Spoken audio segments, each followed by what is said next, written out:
welcome everyone to the Let's Get Blunt podcast, where we roll up something sweet, pull up a seat, and get blunt about our healing. Today we are, our guest is Miss Stacey Torres, Mrs. Stacey Torres. I'm going to let her introduce herself here in a second. But of course, we're going to talk about our sponsor, Golden Earth Botanics. Golden Earth Botanics is an alternative dispensary where we put our healing first. And they are launching collaborations now with other influencers. So that's awesome sauce. And in those influencer boxes, we have the new rose pre-rolls that are going to become filled with our things. I think I'm going to add them to the site as an option outside of the boxes too, because they're just so freaking pretty. And so if you want to go and do that, goldenearthbotanics.com, goldenearthbotanics.com. All right, my love. Hey, Stacey, introduce yourself.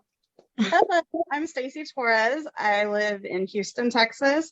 And met Ty, gosh, I don't even know how many years ago, just online. We finally got to meet in person last year, which was really cool. There's really not too much to say about myself. I'm kind of in, I guess, a weird part of life, a strange, like my kids are grown. Not sure where my marriage is at. I'm not sure where I even want to live. And so the only thing right now that's the same is my job has been the same since like 2000. Everything else is kind of changing. So, yeah. This is exciting. I know it doesn't feel exciting. I know it doesn't. Just so much. It doesn't feel exciting, but it is exciting. Let me make my drink really quick because I don't want to interrupt you while you're talking. So I'm going to make my little drink, my little seltzer. And cherry and rose honey syrup. I'm gonna go with that. But this is an interesting time because you can create whatever the fuck you want. You know what I'm saying? So now this is that moment of what do you desire for yourself? Like, truly, now you're at this point where you don't have to live for anybody else, and you're finding it hard to navigate because you've devoted your life to other people for a long time. So now that those other people are kind of out on their own, you're kind of just loosey-goosey. And that also has an effect on your marriage because, like, they were like a buffer. They were filler time. So now you got to figure out, what does my marriage look like outside of the kids if I put so much energy into the kids? Both parties usually do, where they kind of just, I'm out here like providing and doing and all this, and then the kids go away. And then it's like, oh shit, here you are. Like, just that. here. What are my responsibilities? Like, do I even have any responsibilities anymore? And you probably don't, but you're at a time and space where you can create whatever it is you want. So now the question becomes, what do you want? And that's where I've been for even just my life purpose since 2012. And I'm like, okay, how long does it take to figure that out? Like, I'm like, okay, by now we're already 11 years into this and I still haven't figured out. What if your life purpose was to be happy? If your life purpose was to be happy, what makes you happy? What makes me happy? Helping others. Like, that is something that I've always been very passionate about. Doing volunteer work, helping others, helping out anywhere and everywhere that I can. That's what makes me feel good. At the end of the day, that's what makes me happy. Is knowing that I made and it doesn't even have to be anything grand. It can be just making somebody else smile. And I get equally excited. Like, if somebody holds a door open for me or smiles at me and makes me smile, I receive it the same way that I hope others do when I give it. So I think right now, because, I am the happiness police. Like, I really like, what makes you happy? That's like my my thing. So when we start to create intentions for ourselves, it is, what do I need to be happy, healthy, and thriving? Not just surviving, not just existing, but actually, what does my soul need to be happy, healthy, and thriving? And for someone who's lived their life for others, you may not know what that looks like. And so that might be why you think you're 11 years in and have no progress on it, right? But you do. So here's the one trick that I use to start writing intentions when I don't really know the concept of what it is I want to bring in. I start looking at situations that had me utterly fucked the fuck up. Like, you had me all the way fucked up. I start looking at those situations because I know that's what I don't want. And that's a start, right? And so on that list, whatever it is, I say, you know, I don't want a job I don't want to commute more than 30 minutes, or I need to get paid, or they weren't paying me enough, or whatever. And I start writing all that down, get it out my system. And then I go back and I write the opposite of those.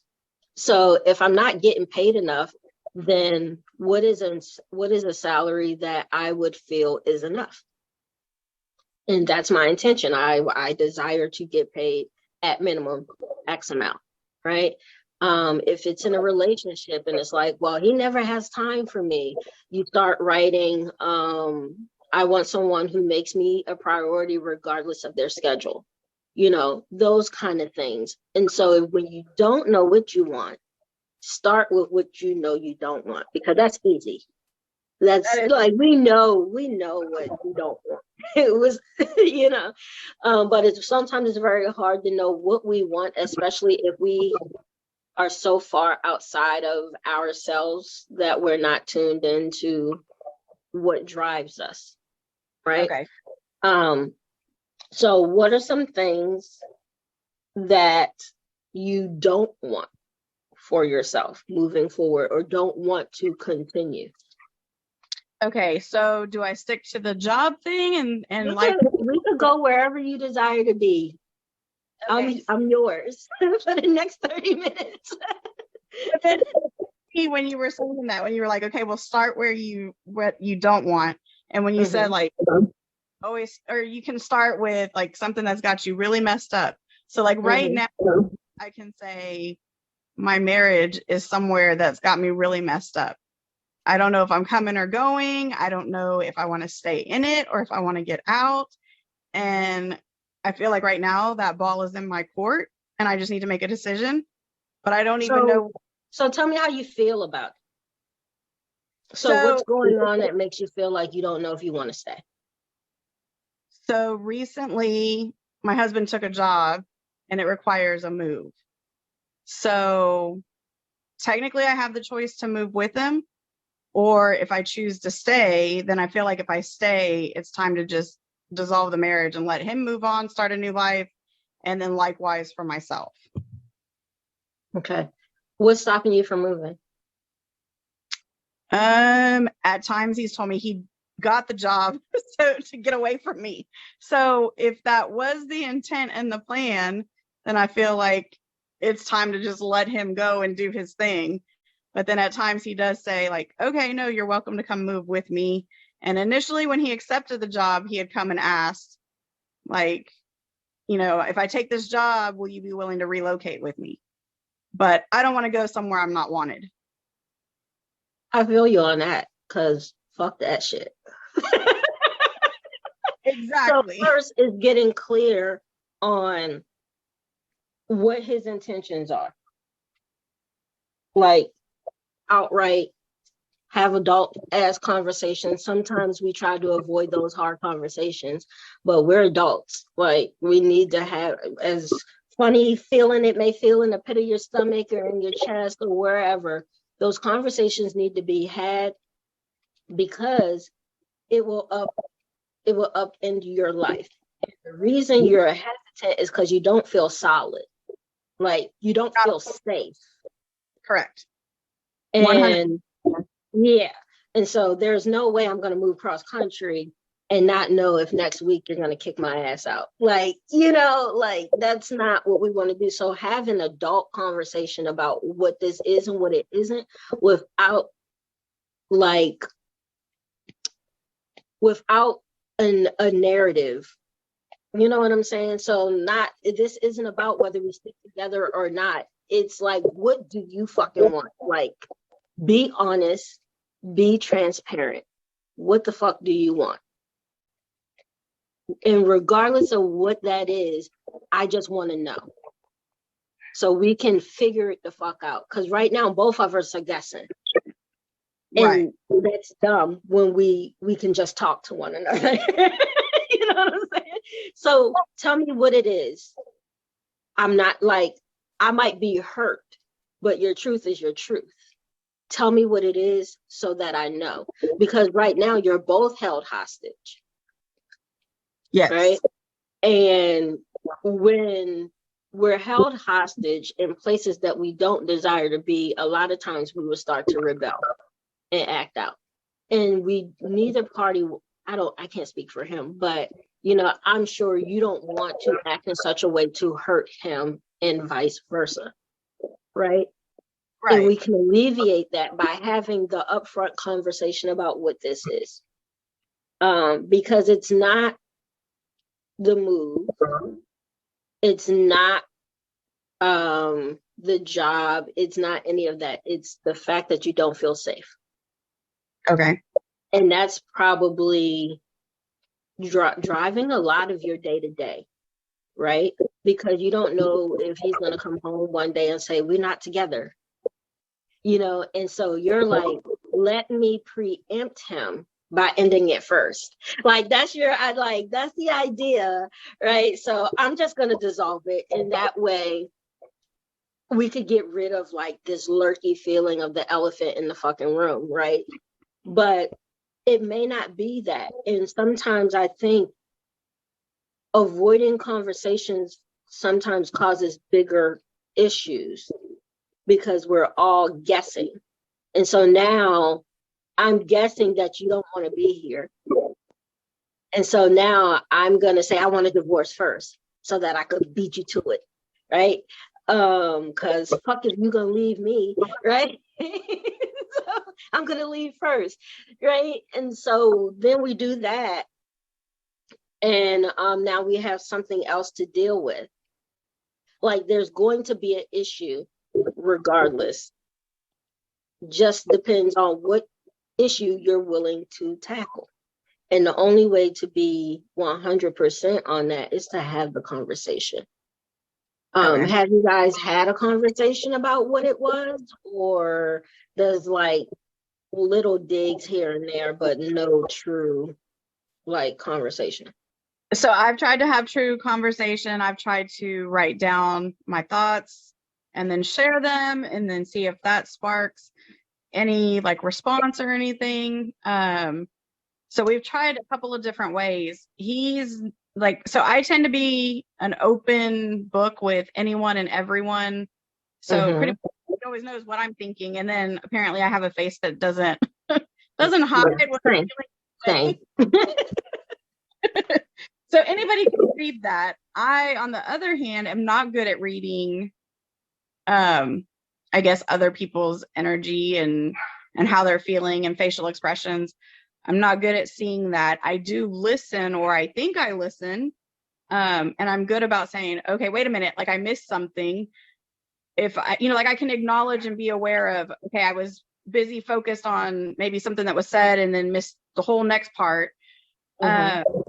But overall, a lot of times he just shuts down. He is not an open book. He does not like to share how he feels. He doesn't like to share his thoughts. But by the same token, like he could care less what I have to say or think or feel. So then the question becomes, do I even want this? Regardless of him, look back along what got you to this point. Do you want more of that? Okay. Or is your moving forward predicated on some evolution of him, right? Okay. Because a lot of times we will cling to the possibility that he can shift. I know it's in him. He can change. You know, I see it. And da, da, da, da. If only he would do, right? I will be okay if only he would do, which could be true, but is he going to do it?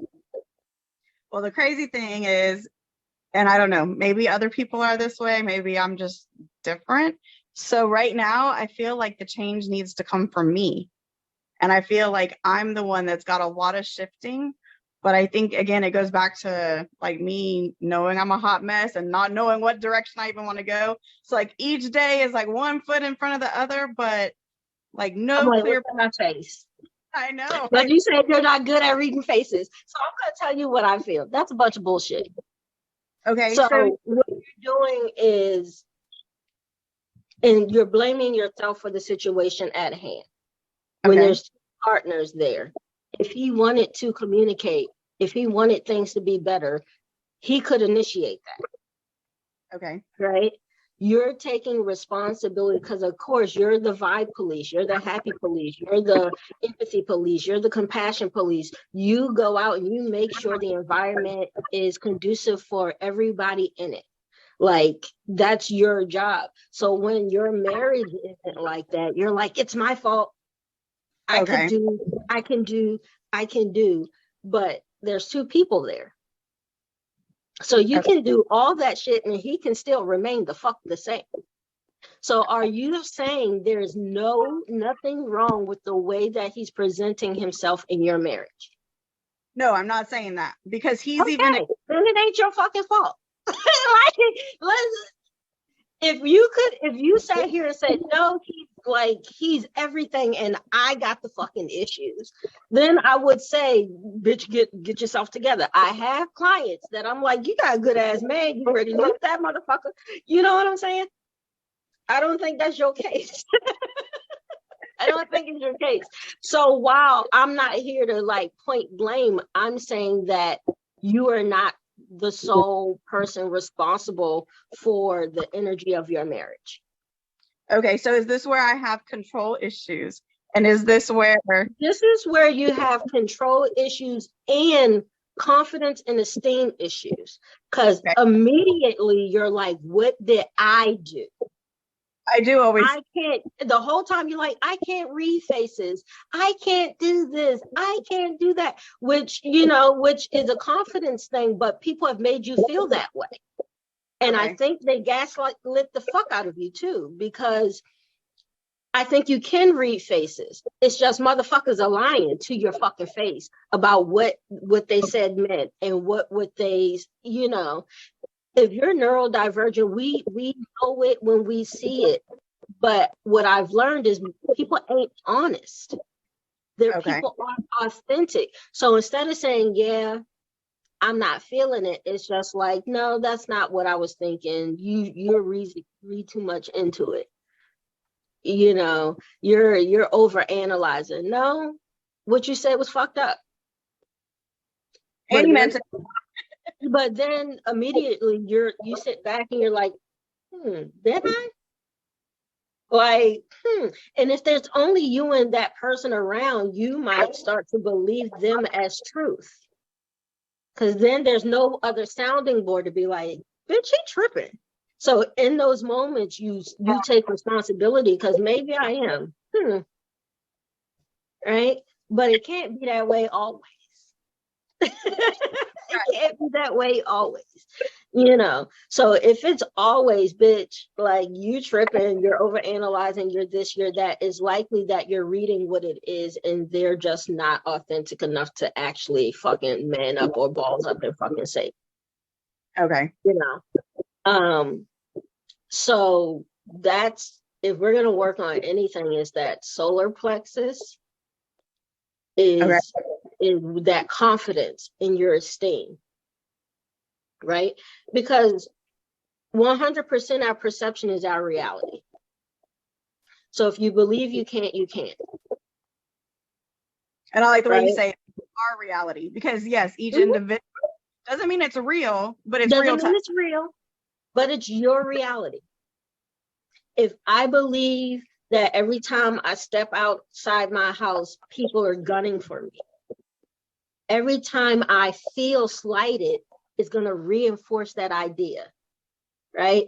So now I have data to back it up. So now I've solidified my thought about it. So now every time I go out the door, I can feel like the world is just fucking against me, because I take everything people do to me as an offense because I believe the world is fucking against me, right?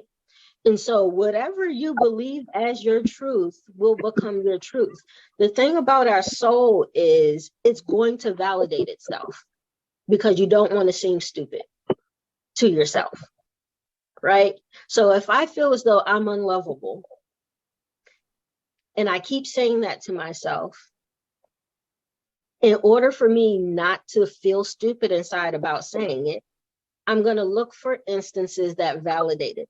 I'm going to look for experiences that validate it. So now I'm with partners that don't give of me, partners that habitually cheat on me, partners that won't, honor me and give me a label as a girlfriend or wife.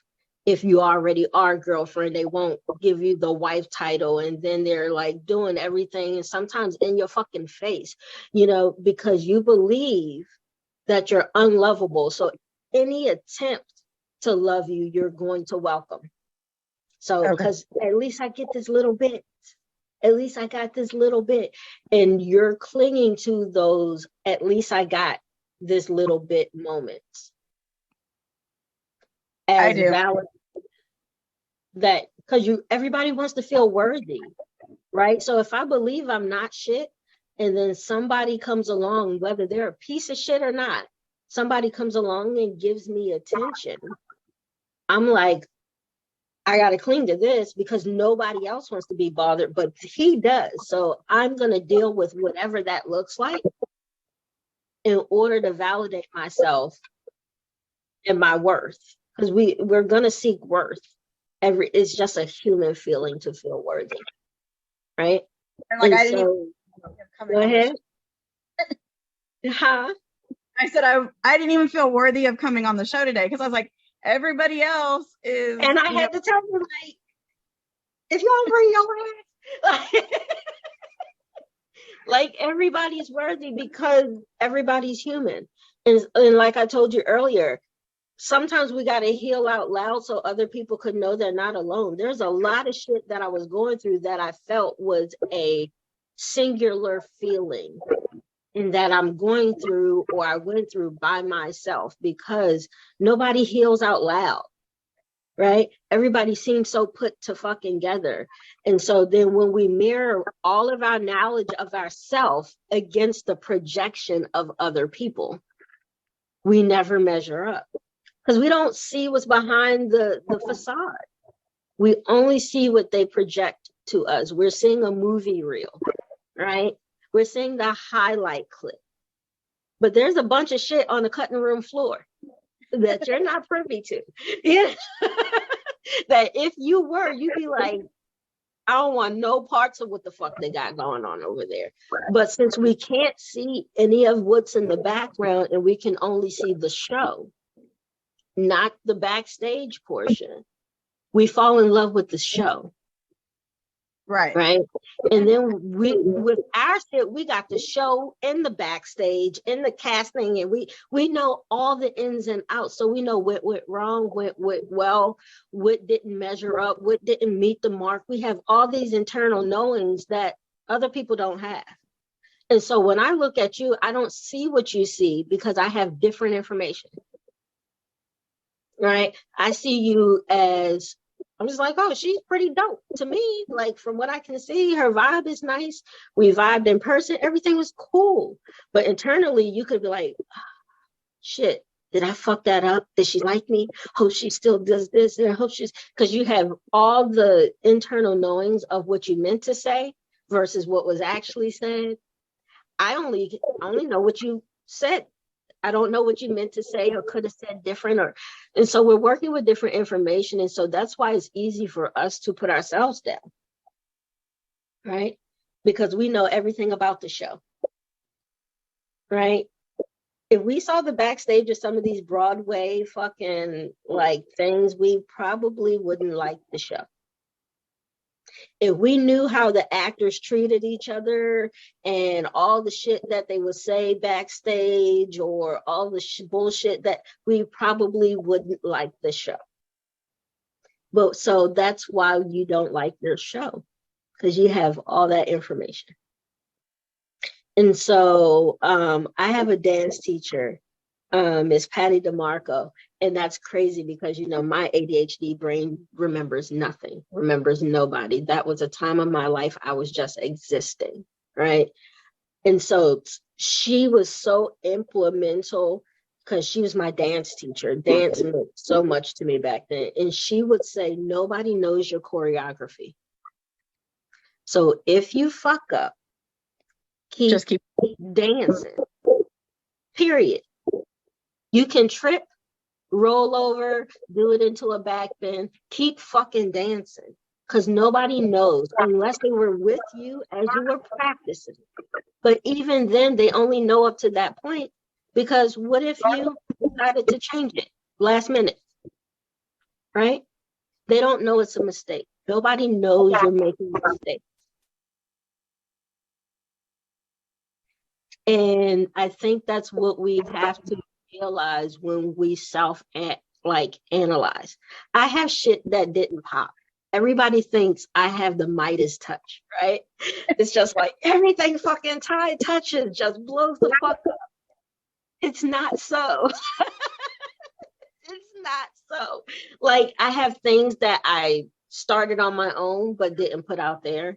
I have things that I put out there that didn't do what I wanted it to do. So to me, it was a failure. I have things that didn't even make it past thought, you know. And so all these things where everybody is just like, everything fucking Ty touches is fucking gold. I'm sitting here like, why the fuck aren't I further than where I fucking am right now, right? Because I got more information. And so I then have to self-analyze and say, but are you happy? So when you get in those moments, ask yourself, am I happy? And if the answer is no, what do I need to shift to make me happy? Okay. And then the answer is the answer. The humanness comes after that, because that may be leave this person. That may be leave this job. That may mean move. That may mean lose weight. That may mean blah, blah, blah, blah, blah, blah, blah, right? The humanness comes after that. But when we sit in those moments and say, am I happy? And the answer is no. And we ask ourselves, why? Okay, what can I do about it? We have free will. What can I do about it? If it's a job you fucking hate, find another one. Easy. Implementation may be harder, right? But the decision is easy. I can't stay here if I want to be happy. So the whole objective is to be happy. I'm not going to say you're not going to make compromises, because we all make compromises, but am I willing to make this compromise of my own happiness to accommodate? Sometimes the answer is yes. Like, I don't give a fuck what toothpaste we use, right? You know, I do care whether or not my daughter lives with me, you know? So, you know, and so it's those kind of things. So as long as my daughter stays here, I don't give a fuck. I don't care. Whatever. I'm willing to give you those compromises as long as we're together. We could be together in Alabama, we could be together wherever, but as long as we're together, cool, right? So you ask yourself in those moments, am I happy? What can I do about it? And if you can't do anything about it, let God take that shit over, right? But if you can, start shit about it. right? Because God will support your happiness. Sometimes we just gotta do it. Sometimes you're not gonna know what to do until you start moving. Because that's the only way you know to ask the questions. Because before you start moving, you never know what questions to ask. So we sit and we wait for the answers to questions we don't even know what to ask about. And so we sit for 11 years, right? Because we don't even know what questions to ask to move. We're just waiting for the answer. But the answer to what? The answer is, am I fucking happy? Like the question, should I say, is, am I fucking happy? Ultimately, whenever you got to make a decision, which one would make you the fucking happiest? And then go with that. Humanness follows after. And you have to decide, am I willing to do those things to be happy? Right? And so if it becomes dealing with a divorce, it is, am I willing to deal with the divorce, the experience of divorce, to be happy? And it's not wrong if the answer is no. There's no wrong or right, right? It's just your choices. And I'm all for knowing what you're choosing. If I am knowingly staying here, miserable as fuck, that's a choice I'm knowingly making. But as long as I know I'm making it, and it's not just something that's happening and that I have no say in, right? I can make the choice to stay for comfort, because sometimes comfort is better than happiness in the moment. So that's what you're saying. Know your choices, and then find contentment in the decision that you make when you for yourself.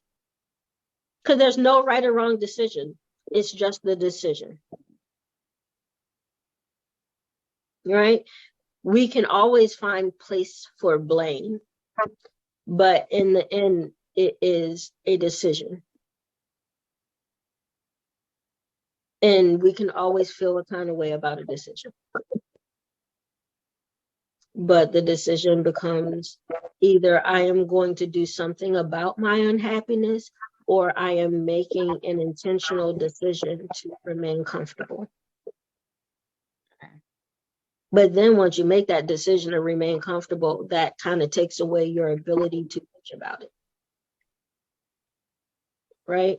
And so a lot of us don't want to make that decision, because then we either got to do something about it or knowingly stay where we are. So we act as if our hands are bound, and that it's the universe, that it's God keeping you down, or, you know, the devil entering, and it really just becomes you just don't want to make the decision. And that's okay. But I want you to know what you're doing. So long as you know what you're doing, hey, que sera, you make the decision for yourself, right? But it's harmful when you're in it and you don't know you're in it. We should be able to choose. And so now I'm asking you, are you happy? Am I happy with my life? Am I happy with... It could be your life, it could be your job, it could be your marriage, it could be whatever. Pick one. Are you happy? And then tell me what we're talking about. Am I happy with my job? No. Am I happy with my marriage? Gosh, that's a 50-50. And I've shared this with him. Again, I tend to say what I think, what I feel. So I'm happy when I'm with him. I'm happy when we're together. When I'm not happy is when he's gone, or when I guess I let myself feel insecure, because yes, it is me feeling that way. because I let the doubt start to creep in. Okay, but what has he done to assist in your doubts? What has assisted in that doubt is when he says that he doesn't care. When he says he doesn't care about my thoughts, my feelings, I'm like, to me, that means you don't care about me as your wife. Right. So also when he's away, does he FaceTime you? No. Okay, does he check in more often than he does when he's home? Yes. Okay. Through text? Through phone? Some by text, but through phone. We do have more phone conversations when he's away. Okay. So then it becomes a question of, this is what I need from you to make me comfortable. Okay. Not happy, because that's not his job, right? But I'm willing to work on me, but I need your assistance. And this is how you can assist me in navigating these parts of me, right? Because I have to navigate them. I got to heal them. You're saying, oh, you crazy as shit, you're so insecure, isn't helping me heal the shit, right? But us FaceTiming in the morning might help. Us being able to FaceTime at the end of the day might ease my loneliness that I feel when you're not away. You know, there's, like I said, there are some compromises we can make to make our other person comfortable in what we both are experiencing, right? Because both of you are experiencing your loneliness, believe me. Not just you. You know, he's experiencing it when you have an attitude, or now I got a cold shoulder, or now you're home and I don't want to fucking talk to you, and he's experiencing your loneliness regardless. So he can either experience it positively or negatively, but he's going to have an experience to what you feel, because you two are in a common experience called a marriage. Okay. Right? And so you try to do it on your own. You try to take your own ownership, but it's two of you guys. So you doing shit alone, him doing shit alone, all that leads is to two separate pieces of a whole that now don't even go together because we're building separately. Okay. We're supposed to be building together. So now y'all together, but y'all two halves. And this is what I'm for. And he's like, this is what I'm for. But there's never a merge. And so now you don't feel connected, because there is no merge. It's, this is what I do and this is what you do. And now we're just doing it in the same space. That's where the whole thing comes in of like, yes, technically we're married, but are we really married? You guys are an adult parallel play. That's what you guys are doing. Like parallel play, like, you know, the kids in kindergarten where they will be like, yeah, play with me, but they're each kind of just doing their own thing in the same space. That's what you guys are doing. It's doing the adult version of parallel play. And I mean, it worked when you guys had kids, right? Because then you could blame it on the kids. But now you don't have anyone to blame it on. Right. So now it becomes, what do I do? How do I navigate it? And then some people are avoidant. Like, if I ignore it, it's not real. And some people want to like face it head on.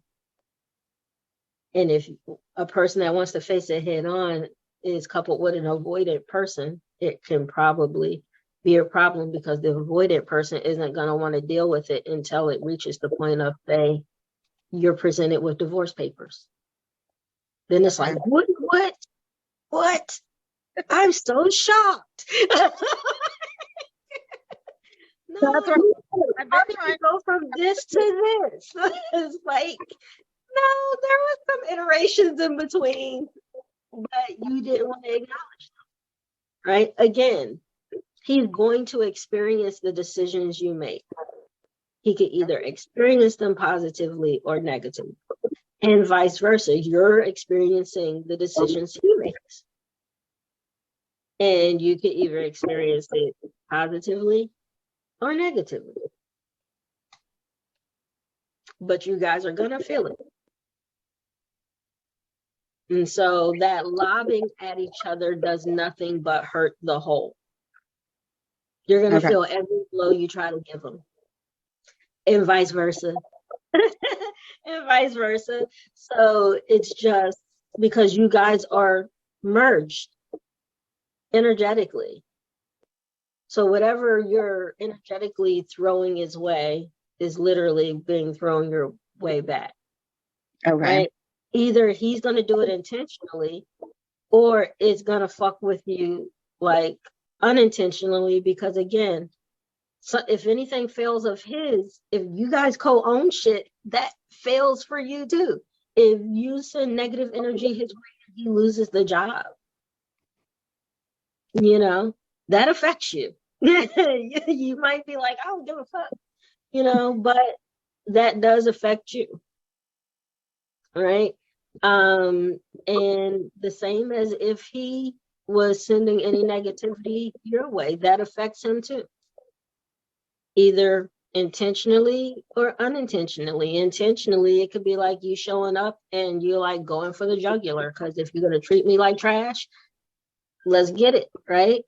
And the unintentionally would be, you know, the kids are being affected and now the relationship with him is fucked up because of what he did to you, you know? And so again, you guys will experience whatever the fuck you guys are throwing at each other. So you might as well just stop warring and come together and say, what the fuck is this? Like seriously. And then we can navigate it. But it's hard to navigate what we don't label. Right? Because how do I eat this piece of fruit? Well, I don't know what kind of piece of fruit is it. And it's like, you don't need that information. Yeah, I kind of do, because I'm going to eat a banana differently than I'm going to eat an orange or apple or grapes or raspberries. So what kind of fruit is it? You don't need that information. You should be able to just tell me. And that's how a lot of times we approach confrontations within relationships. Instead of having the conversation about what the fuck it is, everybody wants to make an assumption. And so now they're going off the idea that it's a banana. You're going off the idea that it's grapes. And both of you guys are fucking wrong. Because it's a parsnip or some dumb shit. You know, like, well, we could have just said what it was. You know? So I think a lot of your stuff could be pausing and then saying that people have let me down, right? But I think people have let you down, and when you voiced your opinion on it, they told you was crazy. And then everybody else might have like ganged up on that idea of that you got issues, you're the one with issues. So now you were like, maybe I am. So now you have taken that on because again, it's been validated. So now it's a truth within me. I've cemented it as a truth for me. And so now whenever you're navigating anything, it runs through that filter of truth, saying, I've been known to be dramatic. He just stated I was dramatic. That's reminiscent of these incidences where it was quote unquote proven that I was dramatic. So I guess I'm being dramatic. When in reality, it's just a fucked up situation that you know is fucked up because you don't feel good since everybody around you has told you to shut up about it. And that, you know, everybody does this or, you know, etc. You're just like, maybe I'm crazy then. Right, because people what? You still feel like shit. You still feel like shit. But now, instead of the blame being on the person who actually did the fucked up shit, the blame you have taken it on. That I read that wrong. They didn't mean that. That's the fuck they did. Like, how else would they have meant it? Right. You know? It's fucked up to say I took a job to get away from you. That's fucked up, right? So you are well within your rights to feel a way about that. It wasn't a friend. It wasn't a boss. It was your husband. And so you're like, what about me is that fucked up that you don't want to be here? And so now, if you don't want to be here, why are we here? And then now it becomes, why am I making all the sacrifices I'm making for someone that doesn't even want to be around me? And so you start doing all this internal stuff simply because of a statement that he made you feel crazy for having. And now you're like, I'm spiraling. You're only spiraling because they made you think you were crazy for feeling the way that you feel. Because they didn't want to take responsibility of how it made you feel. So now you think you're crazy. You're overreactive. You're dramatic. You can't read people. I'm sensitive. No. I'm being too emotional. Exactly. No. They just didn't want to deal with your beingness. And so they told you your beingness is a problem.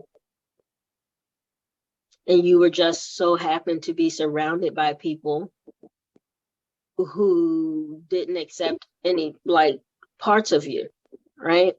And so since it was the majority against your feelings, it was like, well, maybe I am crazy. But I bet you've been in communities that don't see that version of you, right? So either somebody's lying, either the group of people that said that you grew up with that said you're fucking unbearable, or the people of like interest and like energy, but somebody's lying, right? So either I am unbearable or either I'm likable, but they just don't like me. Like, it might be I'm very likable. They just don't like me. And that could be a hard truth to hear when it's your family. But can we really expect someone navigating trauma and dysfunction to see clearly?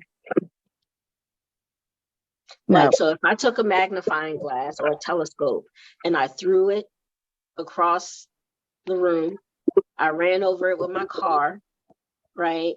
I tossed it off the roof. When I pick it up, should my expectation be that I'm going to see crystal clear out of that telescope? No. And the reality is our parents got dropped off a couple roofs, got ran over by a couple cars, got thrown across the room a couple times, so if they did not resolve that trauma, how can we then expect them to see you clearly in your authenticity?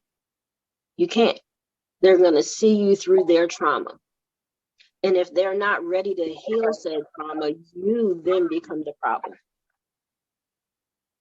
So since I'm not willing to work on my emotional intelligence and availability with my child, I'm just going to tell her she fucking complains too much, or, that she's needy, emotionally needy. And is that the reality, or is it that I just don't want to do the work I need to do to be emotionally available? Most of the time, it's the latter, right? And we can see that in effort, right? When it's, I just don't want to deal with that, we can see it in effort. When you want to do something, you would give effort towards it. So if it was a you problem, did they put you in therapy? Yes. And what did the therapist say? The therapist said a lot of what you've said today, that I need to find what makes me happy. I need to voice what I expect and make it clear so that there's So no question. basically, they told you, bitch, it ain't you. It's not you. Like, in not so many words, they told you, it's not you. It's the bitch paying me. You know? But they can't tell you that, right? So then they start pushing you to make the observations for yourself, because that's what they're there for. They're not there to tell you what to feel. They're telling you to make those observations, be aware, right? For some people, you may be too emotionally needy, but to somebody else, it's not a problem. And, doesn't make it right or wrong. It just makes it a thing. Sometimes a thing is just a thing. Some people need more care than others. I have clothes that I could just throw in the washing machine. I don't separate them. I don't do anything. I just throw it all in there, dump some shit in there, and keep it moving. And then I have clothes I gotta take to the dry cleaner and pay a shit ton of money. Because they're delicate. Because they're delicate, right? It doesn't mean make those clothes bad. And the ones that I could just dump and do whatever with, good, right? It just makes, am I willing to put in the effort that it takes to maintain these delicates? Am I willing to put in the effort to maintain my day-to-day wear? I don't wear a lot of delicates. That tells you where my priority is, right? My priority is comfort, ease, and cleaning and all of that. But if I cared more about, the material, the maker, whether it's bespoke, whether it was hand woven, if that mattered more, I'd be willing to put in the effort. So it wasn't that you were too emotional. It just was that they wasn't willing to put in the effort to accommodate you. And again, we can experience that as a good or bad thing. But at the end of the day, it's just a thing that happened. Right? And we're all flawed as fucking individuals. And sometimes in order to move on, we wait for an apology. Right? So then we stay stagnant for years, waiting for them to own up to what they fucking did. But at the end of the day, you know what they did. They know what they did. Do you want to be shackled to those experiences, or do you want to release it and move the fuck on? Because they're happy with the way things are. They're telling you you're crazy, right? They're content. So exactly. So the question then becomes, do I want to remain in the energy of I'm the crazy one, or do I want to disengage altogether? Because I'm not crazy by myself, right? I'm not crazy in these other spaces. So start giving more energy to those spaces and take energy away from the other ones. Like, it's no law saying you got to go home for the holiday. There's no law that says you got to call your mama if she is the trigger for you. Like, there's societal norm, right? But the norm for a mom usually isn't, your quote unquote abuser, right? Because that's emotional abuse. So if you don't want to experience emotional abuse, and that's what comes with going over there or engaging over there, fucking go over there. Too easy, right? If my daughter comes home and complains about people that she play on the playground with, stop fucking playing with them. Like, why are you going through this day in and day out? You don't have to play with them, right? Stop fucking playing with her. Like, stop engaging, because in order for the situation to be there, you have to exist in it.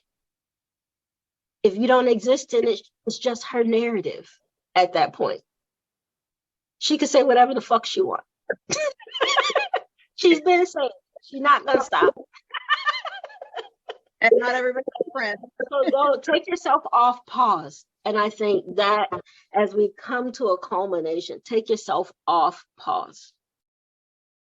Press play. And if you don't know which direction to go, just ask yourself, what questions should you ask yourself if you don't know which direction to go? Okay. Which question? Which question should you ask yourself if you don't know which direction to go? Well, at this point, I'm guessing what makes me happy. Yes. Yes. Am I fucking happy? And then say, which way points to happiness, right? And then you'll have your answers. And then you ask yourself, am I willing to do what it takes? Am I willing to experience what I need to experience in order to get over there?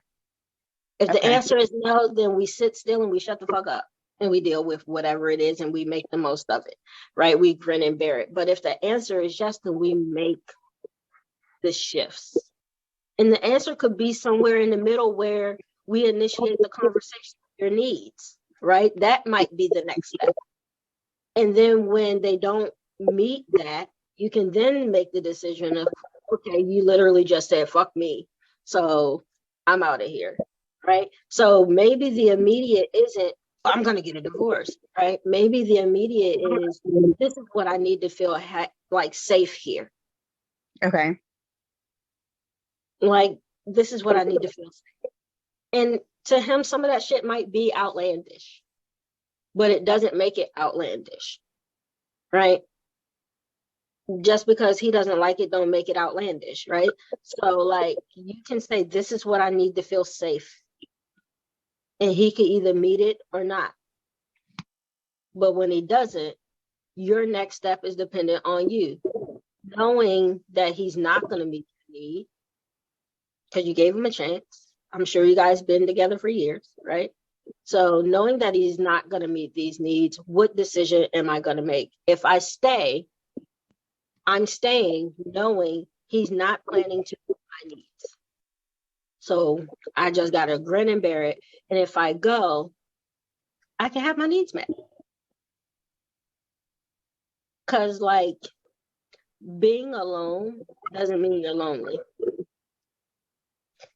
Peace is priceless, right?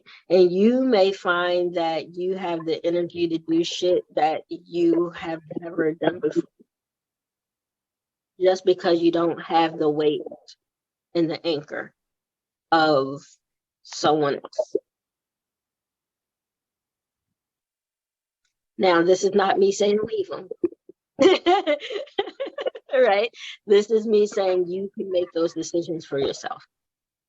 And only you can make those decisions for yourself, because only you have to live with the decisions that you make. Right? Does that feel good? Feels very good. Okay.